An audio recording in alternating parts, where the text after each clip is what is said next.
For 2 years, Olivia Morrison messaged a man she thought abandoned her and their son. She poured her heart out to silence. She sent photos of Andrew's first day of kindergarten, his gap-toothed smile, his report cards. She told him about the sleepless nights, the struggles, the small victories. He never responded, not once, until the day she asked for help and a stranger walked into her son's hospital room. Olivia was 17 when she had Andrew. His father, Jeffrey Gray, was 19, charming, and gone the moment she refused an abortion. Her foster mother kicked her out when she wouldn't give the baby up. Olivia had been unwanted her entire life, bounced between orphanages and foster homes since birth. Her biological mother gave her away. Her first adoptive parents died when she was 7. Her second adoptive mother overdosed when she was 15. After that, it was group homes until she aged out, pregnant and alone. She promised Andrew he'd never feel that emptiness. He'd never wonder if he was wanted. By 23, Olivia was exhausted, but surviving, working 2 jobs, living in a cramped apartment, but Andrew was fed, clothed, loved. He asked about his dad sometimes. She showed him the one photo she had, Jeffrey's old Instagram profile picture. "He's away," she'd say, "but he thinks about you." On her 21st birthday, drunk on cheap wine and loneliness, Olivia found that private Instagram account, jgray_official. It had to be him. She sent a message. "I turned 21 today. Remember all the plans we made for when I turned 21? I had wine for the first time. It wasn't as good as you said it would. Andrew turned 4 last month. He has your eyes. He even chuckles like you. I named him Andrew Gray. I was going to give him my last name, but decided against it. You may not want him, but he's yours as much as he's mine." She woke up mortified and filled with regret. But the next week, she sent another, then another. It became a ritual, a one-sided conversation where she pretended someone was listening. She knew he'd never respond. He'd made his choice years ago. But somehow, typing those messages made her feel less alone. "Andrew learned to ride a bike today. Mr. Smith, our next-door neighbor, was teaching his son and asked him to tag along. He came home with a scraped knee and excitement. He asked why you don't visit. I didn't know what to say. I told him you're busy.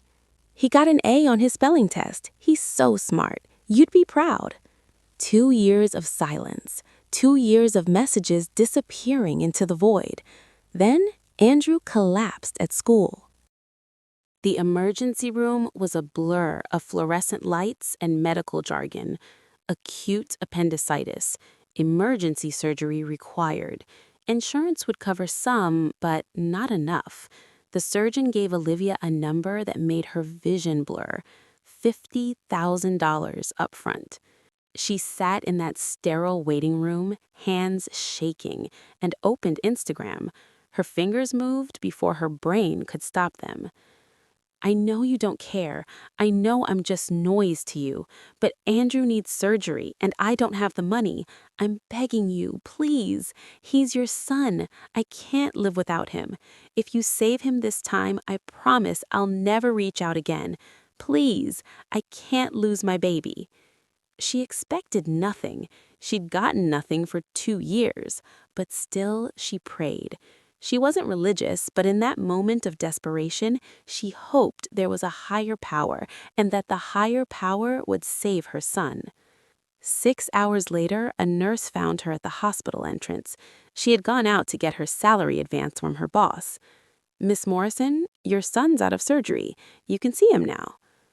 Out of surgery? How was that possible? She had signed off on the surgery, but the money hadn't been available.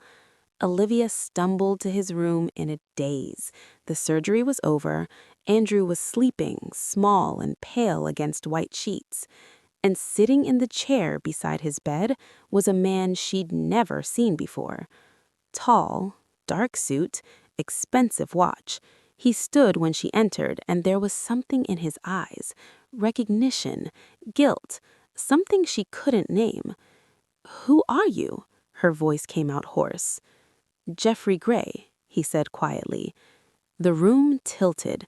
This wasn't the Jeffrey Gray she remembered.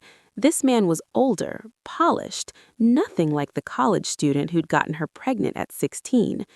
"You're not," she started. "I know, I'm not Andrew's father." Andrew woke up an hour later, groggy from anesthesia. His eyes focused on the stranger beside his bed. "Daddy?" he whispered. Olivia opened her mouth to correct him, but Jeffrey spoke first. "Hey, buddy," he said gently. "How are you feeling?" "Sleepy," Andrew mumbled, and his eyes closed again. In the hallway, Olivia rounded on him. "What the hell is going on?" Jeffrey ran a hand through his hair. 2 years ago, I started getting messages from you. I thought it was a scam at first.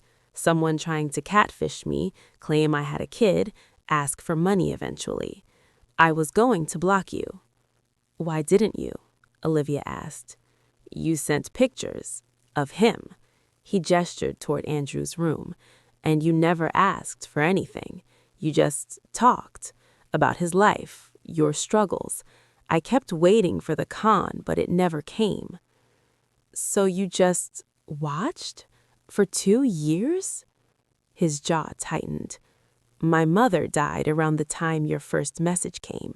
She raised me alone. I saw her in you. I saw myself in Andrew. I couldn't look away." Olivia should have been angry, violated. This stranger had been reading her most vulnerable moments, her private thoughts meant for someone else. But standing there, exhausted and overwhelmed, all she felt was numb. "Were you the one who paid?" she asked. "Yes. When I got that message, it felt like my kid was dying," he said simply. "I know that sounds insane, but I've watched him grow up through your words. His first day of school, when he learned to swim, when he had nightmares and you stayed up all night with him. He's not a stranger to me." "He is, though," Olivia said. "You don't actually know us." "You're right," Jeffrey said. "But I'd like to." He visited every day Andrew was in the hospital, brought books, card games, stupid jokes that made her son laugh. Andrew, in his 6-year-old logic, decided this Jeffrey was infinitely better than the absent one. They talked about dinosaurs and superheroes. Jeffrey taught him card tricks. Olivia watched from the doorway, arms crossed, trying to protect them both from inevitable disappointment. On the day of Andrew's discharge, Jeffrey helped carry their bags to the car. Andrew chattered the entire time about how Jeffrey promised to take him to the aquarium when he felt better. "You don't have to do that," Olivia said quietly while Andrew was distracted. "I want to," Jeffrey said, "if that's okay with you." She looked at her son, animated and happy in a way she rarely saw. "Why?" "Because I've been alone since my mom died," he said, "and I didn't realize how much until I met you both." The aquarium trip turned into weekend park visits, then movie nights, then Jeffrey showing up to Andrew's soccer games, cheering louder than any other parent.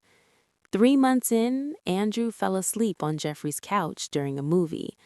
Olivia moved to carry him to the car, but Jeffrey stopped her. "Let him sleep. I'll drive you both home later." They sat in his too large living room, expensive and hollow. "This doesn't feel like you," Olivia said. "It's not," he admitted. "I bought it because I was supposed to. Big house, fancy car, proof I'd made it. But my mom lived in a 2-bedroom apartment and was happier than I've ever been." "What do you do?" Olivia realized she'd never asked. "Tech, software. Made the right investments at the right time," he shrugged. "Money doesn't fix loneliness, though." "No," she agreed. "It doesn't." His hand found hers on the couch. Neither of them pulled away. 6 months after that hospital room, Jeffrey asked Olivia to dinner, just them. Andrew stayed with her neighbor, Mrs. Kane, who'd become the closest thing to a grandmother he'd ever had. The restaurant was too fancy. Olivia felt out of place in her best dress, which was just a step above casual. "You're nervous," Jeffrey observed. "This is weird," Olivia said. "You've seen the worst parts of my life. You know things about me I never meant to share with anyone." "I know you're resilient," he said. "I know you're a great mother. I know you're stronger than anyone I've ever met." "You don't know me," she protested weakly. "Then let me," he said. It wasn't perfect. Olivia struggled with the wealth gap, with feeling like a charity case.